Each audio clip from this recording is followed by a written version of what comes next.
ప్రియతమ యువ నాయకులు గౌరవనీయ ఐటీ శాఖ మంత్రులు ఎలక్ట్రానిక్స్ అండ్ కమ్యూనికేషన్ శాఖ మంత్రులు శ్రీ నారా లోకేష్ బాబు గారిని మాట్లాడవలసిందిగా మనవి.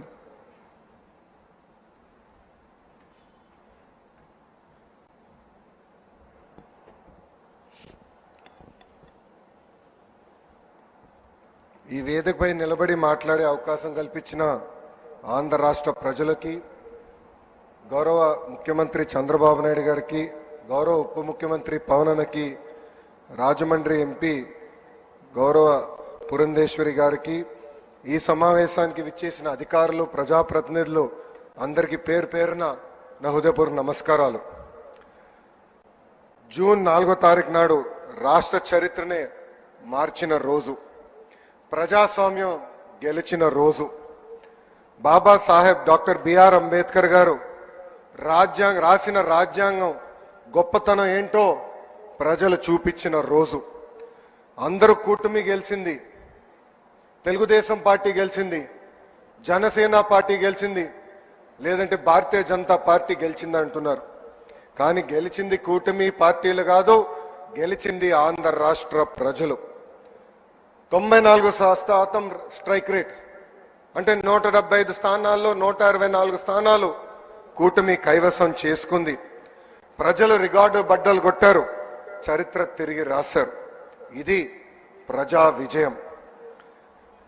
రాజ్యాంగం ఎంత గొప్పదైనా దాన్ని అమలు చేసేవారు చెడ్డవారైతే చెడ్డ ఫలితాలు వస్తాయని ఆనాడు డాక్టర్ బిఆర్ అంబేద్కర్ గారు అన్నారు. గత 5 ఏళ్ళ విధ్వంస పాలన మనందరం చూసాం. 10 లక్షల కోట్ల అప్పు చేశారు, ఆంధ్రప్రదేశ్ని అప్పుల ప్రదేశ్గా మార్చేశారు. ఒక కొత్త కంపెనీ తీసుకురాకపోగా ఉన్న కంపెనీల్ని పక్క రాష్ట్రానికి తరిమేసే పరిస్థితి మనందరం చూసాం. దేశంలో ఎక్కడైనా పెట్టుబడులు పెడతాం కానీ ఒక్క ఆంధ్ర రాష్ట్రంలో మటుకు మేము పెట్టుబడులు పెట్టమని ఆనాడు లూలు సంస్థ ఏకంగా బహిరంగంగా చెప్తాం జరిగింది. అలాంటి పరిస్థితిలో ఆనాడు ఆంధ్ర రాష్ట్రం ఉంది. ఒక్క రోడ్డు వేయలేదు, కనీసం రోడ్డు పైన ఉన్న గుంటలు కూడా ఆనాడు పూడ్చలేదు. ఒక్క సాగునీటి ప్రాజెక్ట్ పూర్తి చేయలేదు.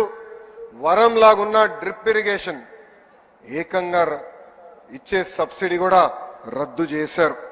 ఇంకా వెలుగొండ ప్రాజెక్ట్ పూర్తి కాకుండా ముందల్నే జాతికి అంకితం చేసే సందర్భాలు మనం చూసాం. కప్పుడు నీళ్లు పోసి కుప్పంకు నీరు తీసుకొచ్చామని ఆనాటి పాలకులు అన్నారు. కడప స్టీల్ ప్లాంట్ కి 2 సార్లు శంకుస్థాపన చేశారు, అక్కడ కనీసం ఒక్క ఇటుక కూడా పడలేదు.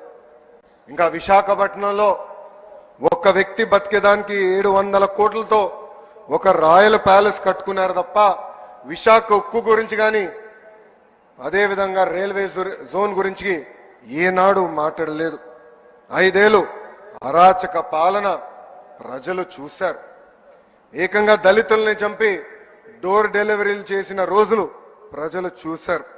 కోవిడ్ సమయంలో మాస్క్ అరిగినందుకు ఒక డాక్టర్ని ఎంత కిరాతకంగా చంపారో ప్రజలు చూశారు. అక్కని వేధించాడని కంప్లైంట్ చేసిన ఒక అమర్నాథ్ గౌడ్ని ఏకంగా పెట్రోల్ పోసి తగలబెట్టి చంపేసిన రోజులు ప్రజలు చూశారు. ప్రశ్నిస్తే లాఠీ దెబ్బలు, కేసులు, అరెస్టులు. ఇంకా విధ్వంస పాలనపై ప్రజలు తిరుగుబాటు చేశారు. అందుకే పెద్ద ఎత్తున కూటమిని ప్రజలు ఆశీర్వదించారు, దీవించారు. సుపరిపాలనలో మనం తొలి అడుగు వేశాం. 5 ఏళ్ళు రాష్ట్ర విధ్వంసం చేసిన వారు ఈరోజు ప్రజాప్రభుత్వం ఏం చేసిందని ప్రశ్నిస్తారు. వాళ్ళని సూటిగా కొన్ని సమాధానాలు చెప్పదలుచుకున్నా. ప్రభుత్వం వచ్చిన తర్వాత ప్రజలు ఈరోజు ప్రశాంతంగా ఉంటున్నారు. ప్రజాప్రభుత్వం వచ్చిన తర్వాత ప్రజల ముఖంలో చిరునవ్వు ఈరోజు కంపడుతుంది. ప్రజాప్రభుత్వం వచ్చిన తర్వాత ప్రజా సంఘాలకు ప్రశ్నించే హక్కు కూడా ఈరోజు కూటమి ప్రభుత్వం అందించింది. నియంత పాలన నుంచి ప్రజలకి నిజమైన స్వాతంత్రం ఈరోజు వచ్చింది. అది అన్ని సాధించామని కూటమి ప్రభుత్వం కాళ్ళు ఎగరేసుకుని తిరగట్లేదు. ఇంకా చేయాల్సిన చాలా పనులు మన ముందర ఉన్నాయి. గత పాలకులు 1000 రూపాయలు పెన్షన్ పెంచేదానికి 5 సంవత్సరాలు తీసుకుంటే మన ముఖ్యమంత్రి గారు తొలి నెలలోనే 1000 రూపాయలు పెన్షన్ పెంచింది మనం చూసాం. దేశంలో ఏ రాష్ట్రం ఇవ్వని విధంగా వృద్ధులకి 4000 రూపాయలు, వికలాంగులకి 6000 రూపాయలు, బెడ్కే పరిమితమైన వారికి 15,000 రూపాయలు ఈరోజు కూటమి ప్రభుత్వం అందిస్తుంది. అంటే ఒక పెన్షన్ కార్యక్రమం ద్వారా 34,000 కోట్ల రూపాయలు ఈరోజు కూటమి ప్రభుత్వం ఆర్థిక సహాయం చేస్తుంది. ఇంకా సూపర్ 6 లో ముఖ్యమైన హామీ తల్లికి వందనం. 67,27,164 మంది విద్యార్థులకు మనం తల్లికి వందనం కార్యక్రమం ఇస్తున్నాం. ఈ యొక్క కార్యక్రమం ద్వారా 8,745 కోట్ల రూపాయలు తల్లుల ఖాతాలో డబ్బులు జమ చేశాం. ఇంకా first class, inter first class విద్యార్థులు చేరిన వెంటనే వాళ్ళు కూడా తల్లికి వందనం అందిస్తుంది కూటమి ప్రభుత్వం. గత ప్రభుత్వం పేదవాడికి అన్నం పెట్టే అన్న క్యాంటీన్ని మూసేస్తే కూటమి ప్రభుత్వం ఏర్పడిన మొదటి 100 రోజుల్లో 204 అన్న క్యాంటీన్లు తిరిగి ప్రారంభించాం. ఈరోజు దీపం పథకం కింద 2 కోట్ల గ్యాస్ సిలిండర్లు కూడా ఉచితంగా అందజేస్తాం జరిగింది. గత ప్రభుత్వం ఒక్క డిఎస్సి కూడా ఇవ్వలేదు, ఒక్క టీచర్ పోస్ట్ భర్తీ చేయలేదు. అదే కూటమి ప్రభుత్వం ఏర్పడిన మొదటి సంవత్సరంలోనే 16,347 ఉపాధ్యాయుల పోస్టులు భర్తీ చేసే మెగా డిఎస్సి కూడా ఈ రోజు మనం నిర్వహిస్తున్నాం. ఈ నెలలోనే అన్నదాత సుఖీభవ, ఆగస్టు 15కి మహిళలకు ఉచిత బస్ ప్రయాణం. గత పాలకులు ఆస్తులు కొట్టేసేదానికి తీసుకొచ్చిన ల్యాండ్ టైటిలింగ్ యాక్ట్ కూడా కూటమి ప్రభుత్వం రద్దు చేస్తాం జరిగింది. పేదలకి చేయూత ఇవ్వటమే కూటమి ప్రభుత్వం లక్ష్యం. అందుకే గౌరవ ముఖ్యమంత్రి గారు P4 అద్భుతమైన కాన్సెప్ట్ ప్రకటించారు. పేద ప్రజలకి చేయూత అందిస్తమే ఈ P4 కాన్సెప్ట్. బంగారు కుటుంబం మార్గదర్శకులందరికీ నా హృదయపూర్వక ధన్యవాదాలు తెలుపుతున్నా. నేను ఏ రాష్ట్రానికి వెళ్ళినా, కేంద్రంలో ఏ మంత్రిని కలిసినా వాళ్ళందరూ ఒకటే అంటారు, బాబు గారు ఈరోజు ఆలోచించింది దేశం రేపు ఆలోచిస్తుందని. అలాంటి అద్భుతమైన కాన్సెప్ట్ P4 అని సభాముఖంగా మీ అందరికి తెలుపుతున్నా. ఇంకా పవన్ అన్న నాయకత్వంలో పంచాయతీలకి నిజమైన స్వాతంత్రం వచ్చింది. పంచాయతీలకి బకాయంగా ఉన్న 1000 కోట్ల రూపాయల నిధులు నేరుగా పంచాయతీలకు వేశాం. రైతుల నుంచి 56 లక్షల మెట్రిక్ టన్నులు ధాన్యం సేకరించాం. 13,600 కోట్ల రూపాయలు ఈ యొక్క కార్యక్రమం కోసం కూటమి ప్రభుత్వం కూడా చెల్లిస్తాం జరిగింది. ఇంకా పొగాకు, మిర్చి, కొక్కో, మామిడి రైతులు ఇబ్బంది ఉందంటే ప్రభుత్వం యుద్ధ ప్రాతిపదికంగా స్పందించి ఈ రోజుని వాళ్ళని కూడా ఆదుకుంటాం జరిగింది. అభివృద్ధి వికేంద్రీకరణం అనేది కూటమి ప్రభుత్వం ఎజెండా.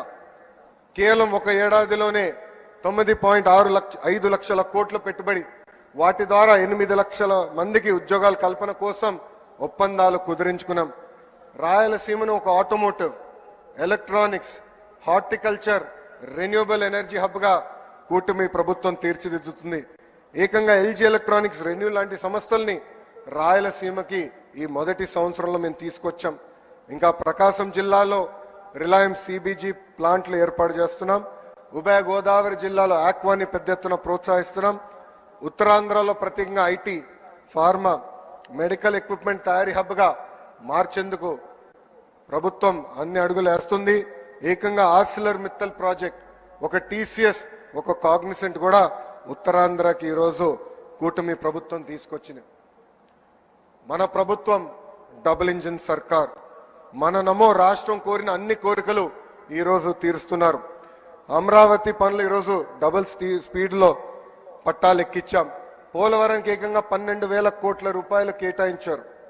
ఒక విశాఖ ఉక్కు కాపాడడానికి 11,500 కోట్ల రూపాయలు ఈరోజు మన నిధులు ఇస్తాం జరిగింది. ఇంకా ఉర్వకల్ కొప్పర్తి ఇండస్ట్రియల్ నోడ్కు 5,000 కోట్ల రూపాయలు కేంద్ర ప్రభుత్వం మనకి సహాయం చేసింది. Visakha railway zone, Bhogapuram airport పనులు వేగంగా ఈరోజు జరుగుతున్నాయి.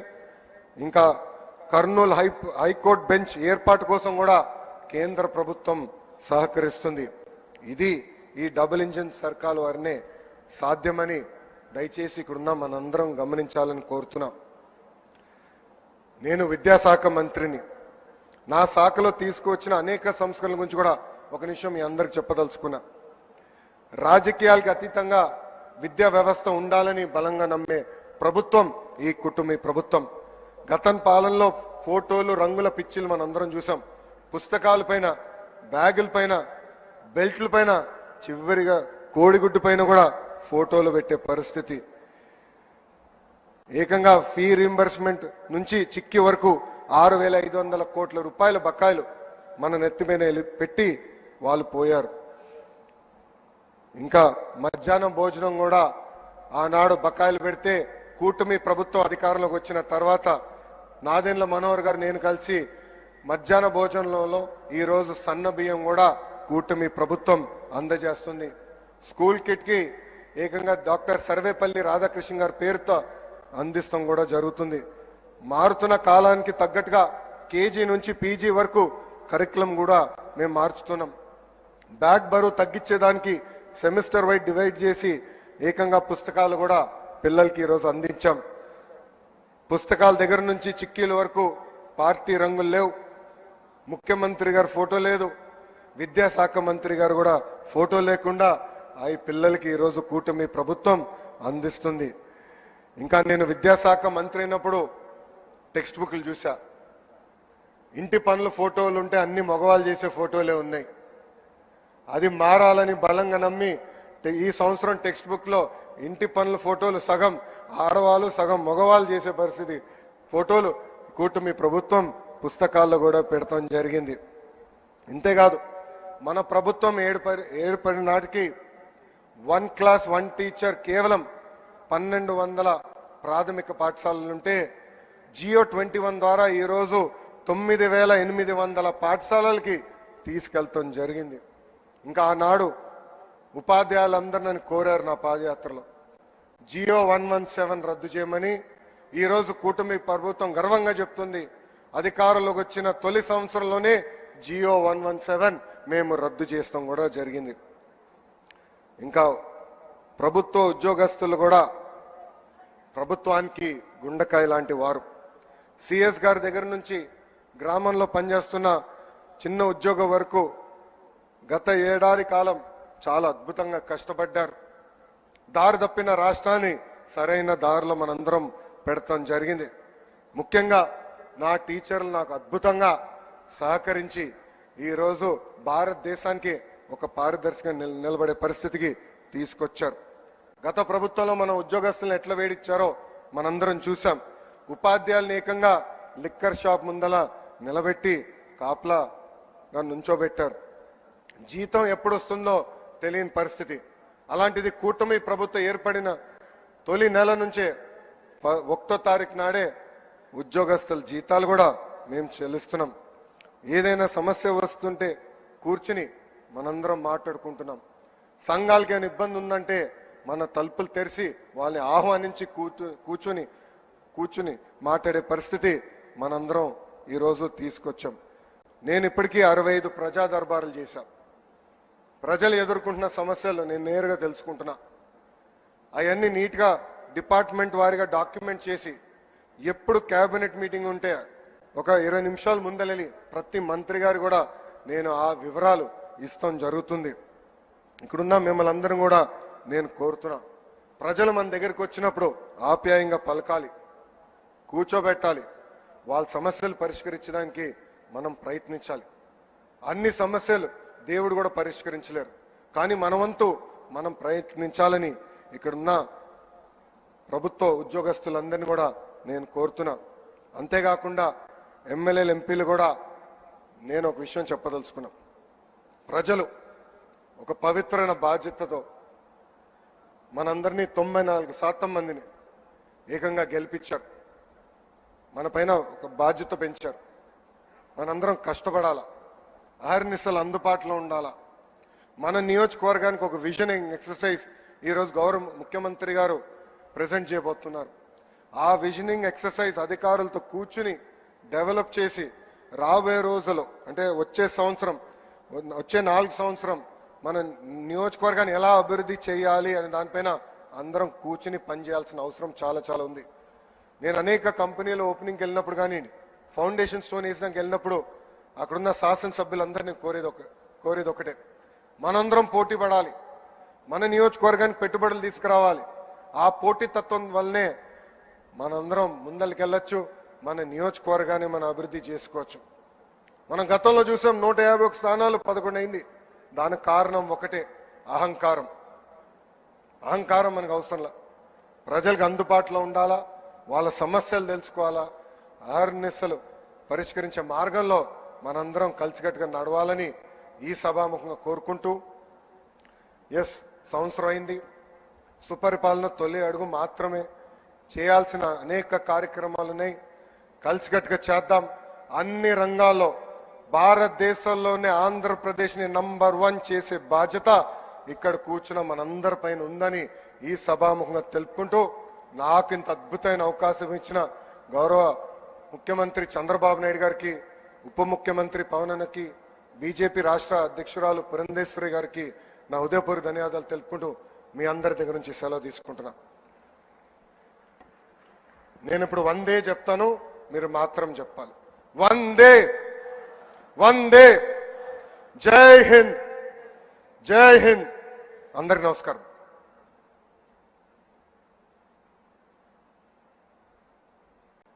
ధన్యవాదాలు సార్. ప్రజల అభ్యున్నతే తమ ఏకైక లక్ష్యంగా పనిచేస్తున్న గౌరవ ఉప ముఖ్యమంత్రి వర్యులు శ్రీ పవన్ కళ్యాణ్ గారిని మాట్లాడవలసిందిగా ప్రార్థన.